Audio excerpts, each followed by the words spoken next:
buenos días a todos los presentes. Permítame presentarme. Mi nombre es Henry Flores. Soy abogado en ejercicio, egresado de la Universidad Católica de Táchira con posgrado en el área de Derecho Penal y con magíster en Criminalística.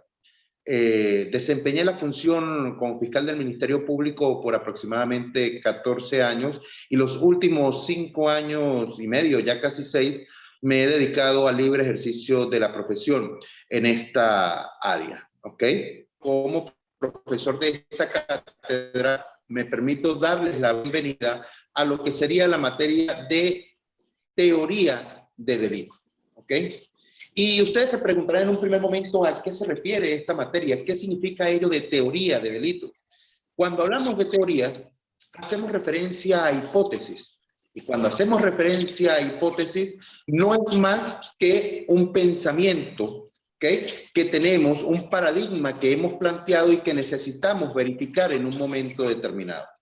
¿Cuáles son los elementos necesarios para que un hecho sea considerado como delito? El por qué existe el delito. ¿Qué motiva a la persona a cometer un delito determinado? Y así sucesivamente. Por lo tanto, cuando hablemos de la teoría de delito, nos estamos enfocando principalmente en la razón de ser de los tipos delictuales, su clasificación, el motivo que lleva a las personas a delinquir, las consecuencias del delito, en este caso la pena o la sanción, las políticas de carácter preventivo o sancionatorio que pueden existir en torno al delito.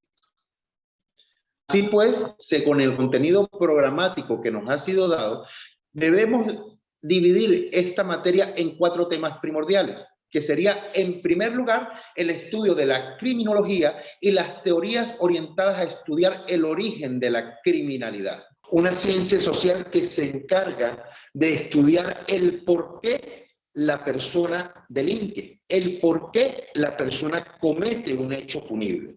Se encarga de estudiar los factores que conllevan a esa persona a cometer un tipo delictual. Otros conocimientos como la física, la química, la informática, balística, entre otros. La criminalística, con base al tetraedro, en este caso el estudio del delincuente, de la víctima, del sitio del suceso y del medio de comisión, me va a permitir demostrar que un hecho se cometió. La criminología, por su parte, me va a permitir analizar por qué el hecho, de qué forma ocurrió un hecho determinado. Demostrar qué ocurrió y quién lo perpetró. ¿Ok? Bajo esta diferenciación que acabamos de señalar, debemos entonces estudiar las teorías orientadas a explicar el origen de la criminalidad. Y es que, en palabras de César Beccaria, quien es considerado el padre del derecho penal moderno, en este caso, este autor, César Beccaria, hacía referencia a un punto importante y decía que la criminalidad, que el delito en sí mismo, si bien es un mal necesario en toda sociedad. ¿Y por qué? Porque a partir de ella se crean sistemas de seguridad por parte del Estado con la finalidad de reprimir, de prevenir y de atacar los diferentes tipos delictuales. ¿Ok? Existe un libro de César Beccaria que hace referencia a los delitos y a las penas. Posteriormente, en la plataforma de El Yesip, les haré saber el título para que ustedes tengan acceso a ese libro y puedan leerlo. Es un libro muy corto, pero apasionante. Y en ese libro se establecen los principios fundamentales del derecho penal moderno. Entre otros, por ejemplo, la dulzura de las penas, hacía referencia a César Beccaria. Y dentro de estas dulzuras de las penas, respecto a las teorías que explican el origen de la criminalidad, debemos dividirlas en 3 grupos fundamentales. ¿Ok? Estos tres grupos fundamentales serían las de un origen o una explicación netamente biológica, un fundamento, en segundo lugar, psicológico, y un tercer fundamento que sería sociológico. Repito, tres fundamentos principales de estas teorías que explican el origen de la criminalidad: biológico, psicológico y sociológico. ¿Ok?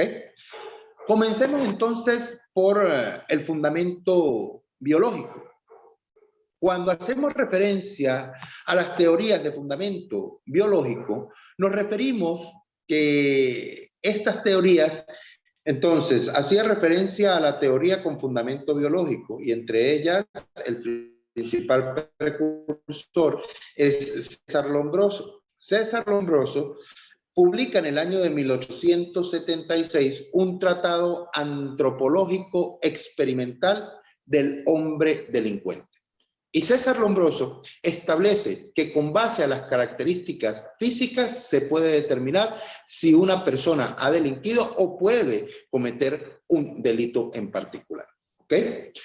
También hacía referencia al delincuente loco, como la persona que al momento de cometer el hecho punible se encontraba en pleno uso de sus facultades, pero una vez privado de su libertad, perdía esas facultades mentales en virtud de que el sistema lo consumía. Y hacía referencia, por otro lado, al loco delincuente. El loco delincuente era la persona que para el momento de cometer el hecho punible no estaba en pleno uso de sus facultades mentales. Realiza una clasificación al respecto, pero lo más importante de César Lombroso es que a los parámetros iniciales para lo que conocemos hoy en día como la criminología moderna, pese a que su teoría pues dista en gran forma de la realidad. Pues hoy en día observamos cómo existe una gama de tipos delictuales e indistintamente de las características físicas de la persona comete el hecho punible por muchas otras razones, pero no específicamente porque obedezca a determinadas características físicas. Otra teoría o otro fundamento dentro de las teorías de corte biológico sería en este caso la biotipología. La biotipología, cuyo precursor fue William Sheldon, hacía referencia a tres tipos bien definidos de características fisionómicas. En este caso, el ectomorfo, que era la persona delgada y retraída, la cual no estaba propensa a cometer hechos punibles que, si se quiere, se hiciera uso de la fuerza física, sino más bien a cometer hechos punibles como el fraude o a través del engaño, en virtud de no contar con esas cualidades físicas para cometerlo. En segundo lugar, el mesomorfo, que era la persona atlética con características definidas, espalda ancha, de cierta forma músculos definidos, y esta era la persona que por sus condiciones físicas estaba propensa a cometer tipos delictuales donde la fuerza fuera un elemento fundamental.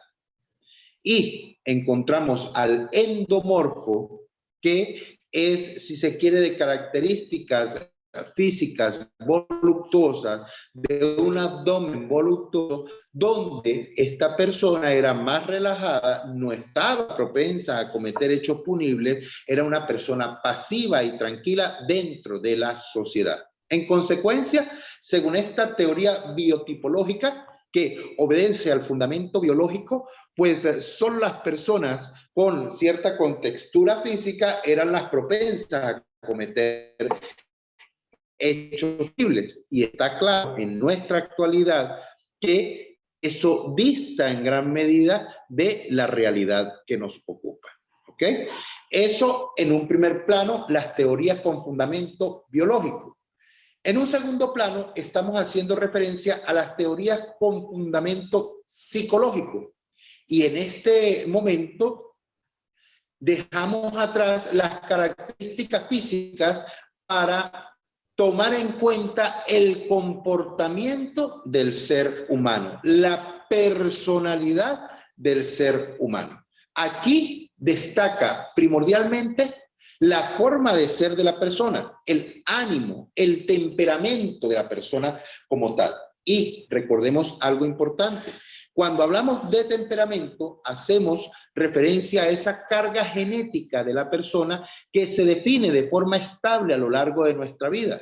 Observamos así, pues, cómo hay personas que tienen un temperamento volátil, ¿ok? Ante un determinado hecho, o un temperamento más pasivo cuando existe un hecho de violencia. En fin, el temperamento lo identifica esta teoría de fundamento psicológico como esa carga genética que es estable en el tiempo y define nuestra forma de reacción ante hechos violentos.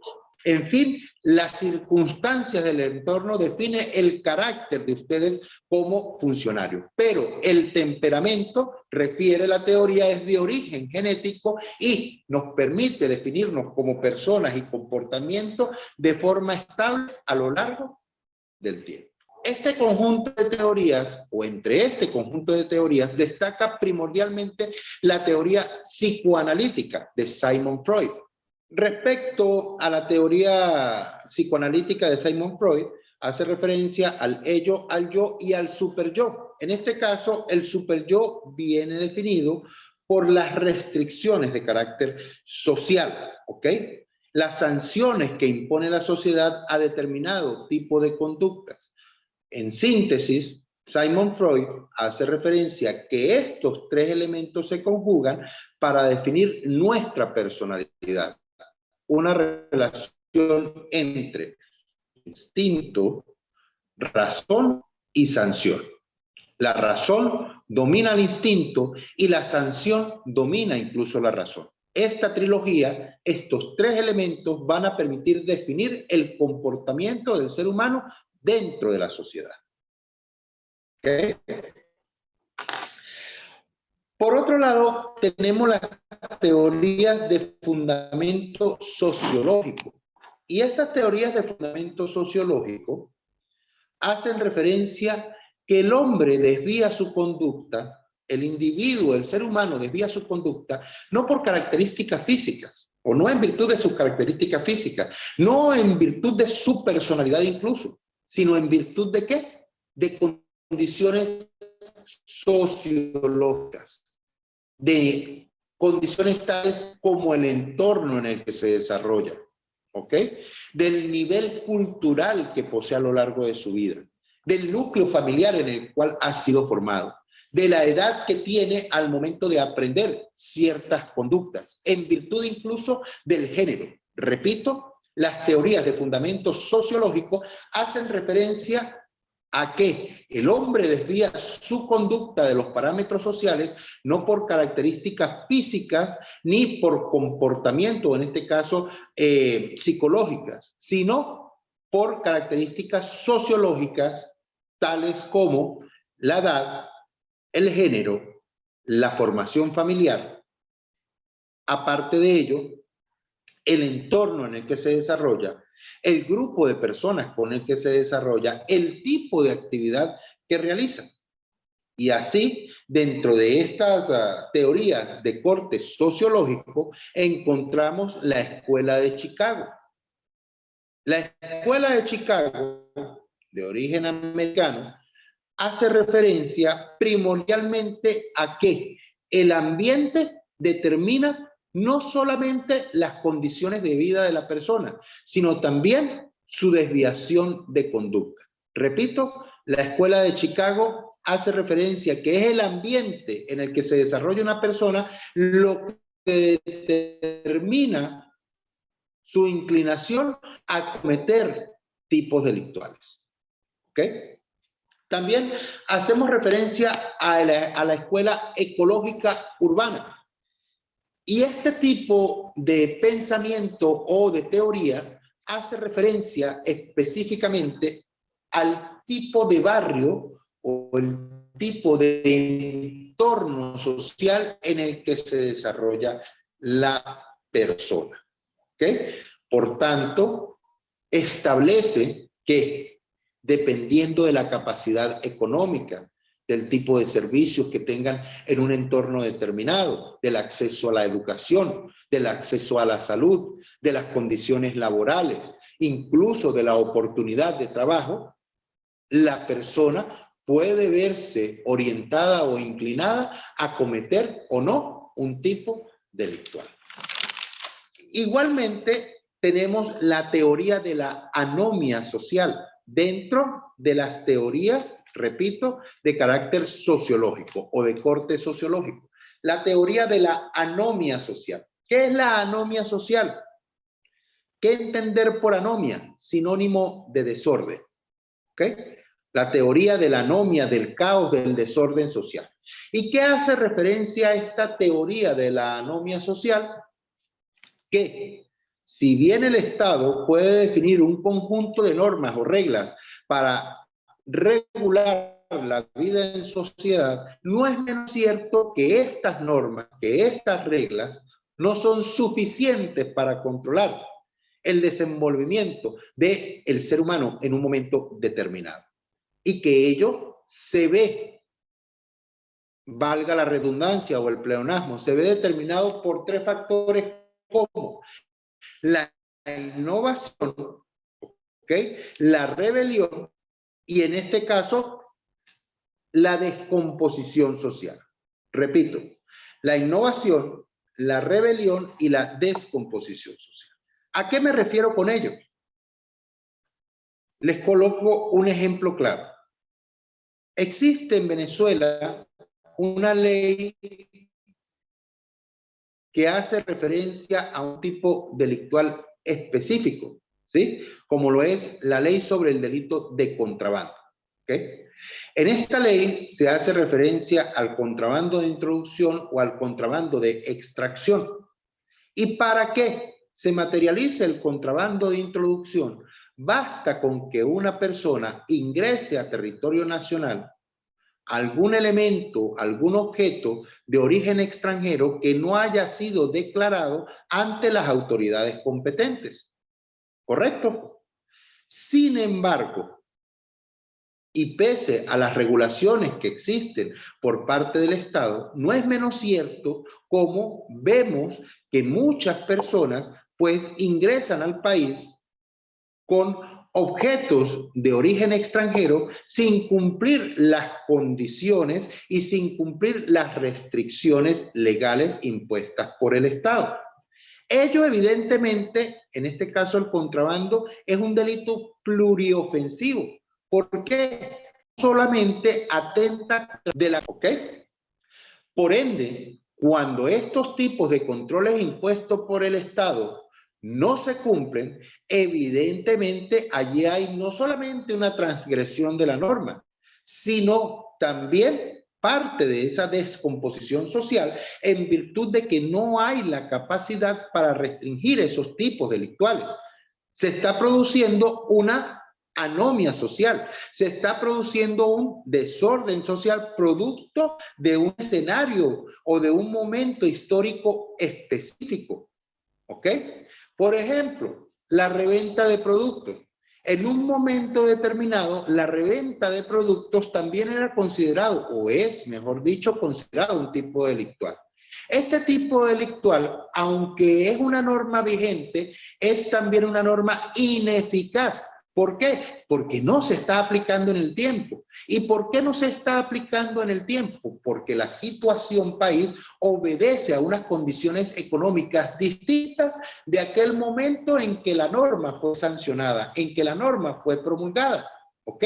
Y si restringimos a la sociedad el hecho de que puedan revender un producto determinado, pues lamentablemente muchas personas van a ser detenidas no por un fundamento individualmente concebido, no por características físicas de la persona, no por características psicológicas, sino por elementos y fundamentos sociológicos, sino que se aprende en la sociedad y en consecuencia En consecuencia, la persona delinque en virtud del tipo de escenario del grupo social con el cual se desarrolla. Así pues, para resumir, tenemos tres tipos de teorías que explican o intentan explicar el origen de la criminalidad. Las primeras de corte biológico, la segunda de corte psicológico y la tercera de corte sociológico. Dentro de las de corte biológico tenemos a César el Hombroso de 1876. Dentro de las de corte psicológico tenemos como uno de los principales precursores a Sigmund Freud. Y dentro de las de corte social o sociológico, tenemos las ya explicadas como la de la anomia social, la de la asociación diferencial, entre otras. Pregunto lo siguiente, ¿creen ustedes que la persona delinque o comete un delito tan solo por característica o porque responde a unas características físicas o biológicas o porque responde a una característica psicológica o solamente sociológica o es una mezcla de todos estos elementos? Bueno, con permiso, doctor, y los compañeros acá presentes, particularmente pienso que podría darse o individual o una mezcla, ¿sí? Porque si bien es cierto que el medio influye, donde se cría la persona, donde estudia, donde trabaja, eso influye en poder cometer un delito. Entonces, sí, indudablemente podría darse una mezcla de los tres. Muy seguro que en su mayor porcentaje influenciado por la parte social más que por la parte biológica, pero indudablemente también existen casos que ya viene en los genes la conducta, podríamos decir, criminal de cometer este tipo de actividades ilícitas, ¿no? Hablo referencia a la sociedad porque usted hizo mención en la anomalía, ejemplo, el contrabando. Bueno, si la sociedad, el Estado, el gobierno permite y es un mecanismo de subsistencia como ser humano, como animales que somos, muchos de estos delitos tienden a dejar de ser delitos, por decir un nombre, porque están permitidos, siempre y cuando sabemos que, ejemplo, está prohibido hacer un tipo de actividad, pero si no hay una parte coactiva que lo obligue, la gente tiende por tradición a seguir cometiendo este tipo de delitos en este caso. Entonces, indudablemente, y para resumir, sí, pienso que es una mezcla de los tres, con mayor porcentaje influenciado por la sociedad y en menor porcentaje en la parte biológica, ¿sí? Ok. Ajá. Es... El doctor Jorge León, por favor, ¿podría darme una síntesis, sinopsis? ¿Qué opinión tiene usted al respecto de lo que acabamos de conversar? ¿Por qué el hombre comete un delito o cuáles son las causas de este delito? ¿Origen biológico, psicológico o sociológico? Sí, doctor. Bueno, estoy de acuerdo con lo que dice el doctor Abigail. Para nosotros, para mí es una mezcla de estas tres teorías, ¿no? Eso también depende de la sociedad. Ejemplo, una persona que vive en un campo no comete o no se ven los tantos delitos en un campo como los delitos en un barrio, en un 23 de enero de Caracas, por decirlo así, o en una ciudad. ¿No? Entonces, de verdad, pues considero que es el complemento de estas tres teorías de las que usted acaba de explicar. Muchas gracias, Jorge. Muchas gracias, doctor. Doctor Walmore. Bueno, doctor, para mí sí existe la combinación de las tres teorías, biológica, psicológica y sociológica. Aunque hoy en día está muy influenciada por los medios de comunicación, no se distingue de que siglos pasados o años pasados no se cometan delitos superiores a los que hoy en día vemos.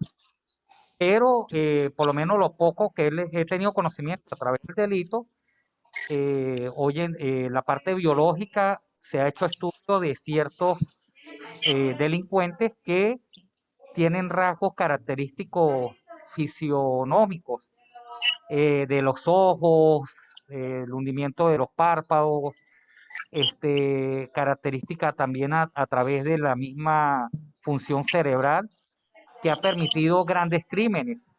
Y también entre esos crímenes que se han permitido delinquiendo, son personas que son sumamente inteligentes, con un coeficiente intelectual alto. Entonces Ok. sí, como estoy de acuerdo con los otros colegas, los otros compañeros, en que se combinen los tres. Ahora, con referente a lo que dice el compañero, que en el 23 de enero, el colega, se ven delitos, también en el campo se ven delitos y hasta peores. El problema es que no salen tanto en las redes sociales, pero por lo menos uno que se lo ha pasado en la montaña, hemos visto delitos por personas que usted la ha visto tranquila y de repente han descuartizado familias completas, pues. Y son personas que no tienen acceso a los medios. Ok. Entonces, en eso, pues, sí me comprometo con los otros compañeros de que haya una combinación de todos. Muchísimas gracias por la intervención. Le repito, es una clase con pocos participantes. Podemos participar, podemos conversar sobre el tema. Estoy de acuerdo igualmente con ustedes. No podemos restringir el origen del delito a un solo tipo de teoría. Tampoco podemos buscar la manera de excluir incluso la menos creíble como la biológica. No, todas tienen una cuota de participación y debemos tomarla en cuenta al momento de poder interpretar una sociedad determinada. Y aquí va un análisis para que ustedes lo realicen posteriormente. ¿Qué me dicen, por ejemplo, de los delitos de cuello blanco? De aquellos delitos en los cuales se necesita un conocimiento especializado para cometer ciertos tipos delictuales, pero además estar dentro de determinados grupos sociales de alto estamento que obedece incluso a características físicas determinadas, como el color de piel, entre otros, y para ello quiero citar el caso Bernie Madoff en Estados Unidos, Wall Street. Bernie Madoff fue un famoso inversionista con su propia empresa de inversión de corretaje. Logró captar millones, miles de millones de dólares a lo largo del tiempo de muchas personas interesadas en poder obtener ciertas ganancias de su dinero. Y luego resultó en un gran desfalco esta persona al darse en cuenta que todo el dinero que había recibido ya no tenía retorno y que por el contrario había desaparecido. Bernie Madoff fue condenado, no recuerdo cuántos años, pero terminó quitándose la vida en prisión. ¿Ok? ¿Qué me dicen de los casos de pedofilia, por ejemplo, de personas de alto estamento social reconocidas en un determinado momento, pero que se inclinan por estos tipos delictuales en virtud de que la razón no obedece o no determina el instinto, sino que es el instinto el que está por encima de la razón, tal cual como lo planteábamos según la teoría de Sigmund Freud, en sus tres elementos, es decir, el ello, el yo y el superyo. En este caso, cuando la persona obedece a sus instintos más que a la razón, pues se ve distorsionada su personalidad, terminando en cometer un hecho punible. El doctor Walmor Moreno levanta la mano a su orden. Bueno, doctor, hay un libro en la época de los años 80 de Fermín Marmo León, de 4 crímenes, 4 poderes. Ahí se puede establecer las características de cada uno de esos crímenes y es uno en particular que, bueno, hoy en día, que es el del homicidio que realizó el sacerdote y por ser sacerdote fue apoyado por la comunidad. Así mismo es. Incluso tenemos trabajos de investigación muy interesantes. Por ejemplo, de la destacada periodista Ibellis Pacheco. Ella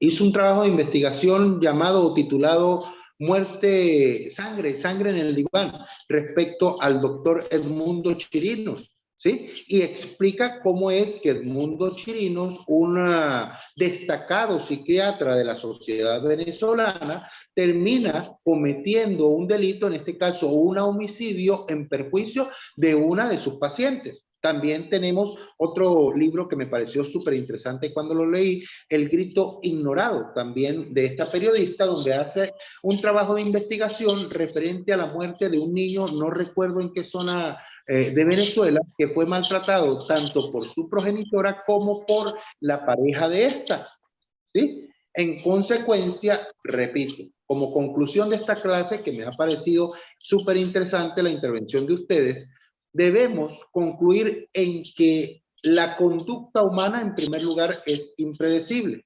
Y aunque podemos prevenir el delito, lo podemos prevenir brindando condiciones sociales que permitan a las personas tener igualdad de oportunidades, no de condiciones, igualdad de oportunidades para que se desarrollen dentro de la vida en sociedad. Muy probablemente a través de esta igualdad de oportunidades, la persona actuará en sentido positivo ante la sociedad, indistintamente de sus características físicas y sí determinada en cierta forma por su parte psicológica, por su comportamiento social. ¿Ok? Es mi apreciación. Con base a las características físicas, creo que en mi persona pues sería calificada entonces de potencial persona a desviar la conducta, cosa que hasta el momento, a Dios gracias, no ha ocurrido y pienso tampoco irá a ocurrir, pues estamos dentro de los parámetros sociales. ¿Ok? Muchísimas gracias a ustedes por la atención dispensada en el día de hoy. Espero verlos en una próxima oportunidad, muy probablemente la semana que viene, para seguir discutiendo sobre este tema apasionante acerca del origen de la criminalidad y posteriormente vamos a hablar acerca de los elementos del delito. ¿Cuándo se configura un delito? Una acción o una omisión se convierten en delito, ¿sí? Cuando hablamos de tipicidad, de antijuricidad, de culpabilidad y dentro de ella la imputabilidad. ¿Okay? No sé si tienen alguna otra pregunta. Lo agradecido por el tema, muy interesante, muy interesante. Entre eso también hay que hablar sobre el sentir psicológico de las redes sociales en cuanto a la acusación de la persona en el delito. Lo digo por el último homicidio que hubo del Guardia Nacional en la estación de policial de Bejuma, en Carabobo. Una situación bastante fuerte, bastante difícil, sobre una denuncia de una adolescente y que hoy en día, pues, según la investigación y lo que han redactado, pues, parece que el guardia no tenía culpabilidad. Pero es el odio de la sociedad hacia los uniformados o algo que una vez por las redes sociales ya lo habían juzgado, condenado y hasta... Bueno, de allí, doctor Walma, de allí es importante destacar que en derecho o a lo largo de nuestra carrera nos han enseñado que existen dos tipos de verdades, la verdad procesal y la verdad verdadera. Y la verdad procesal se refiere a aquella que demostramos en estrado a través del conjunto de pruebas. Y la verdad verdadera es lo que realmente ha ocurrido en un momento determinado. Pero a estas dos verdades, y con el avance de la tecnología hoy en día, yo sumo una tercera verdad. Es mi humilde criterio. Y es la verdad mediática. La verdad mediática cercena, silencia y determina los otros dos tipos de verdades. ¿Por qué razón? Porque basta, por ejemplo, que la cuenta en Twitter de un alto funcionario de cualquier nación, ¿ok?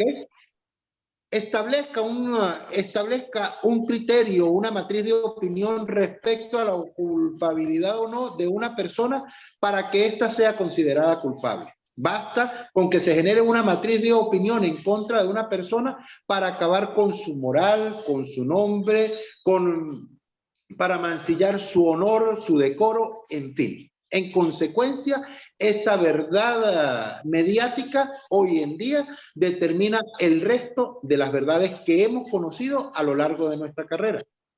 Tomen nota, por favor, al trabajo de esta unidad. Sencillo, igualito se los voy a mandar por el grupo y se los coloco en la plataforma. Esto es sencillo, hacer un cuadro sinóptico de las 3 teorías a las cuales hemos hecho referencia, ¿sí? Dentro de ellas identifican pues sus precursores, las teorías existentes en cada uno de estos criterios, ¿ok? Y por último, me definen cuál es la apreciación personal de ustedes. En consecuencia, lo que hemos hecho en esta clase, ¿ok?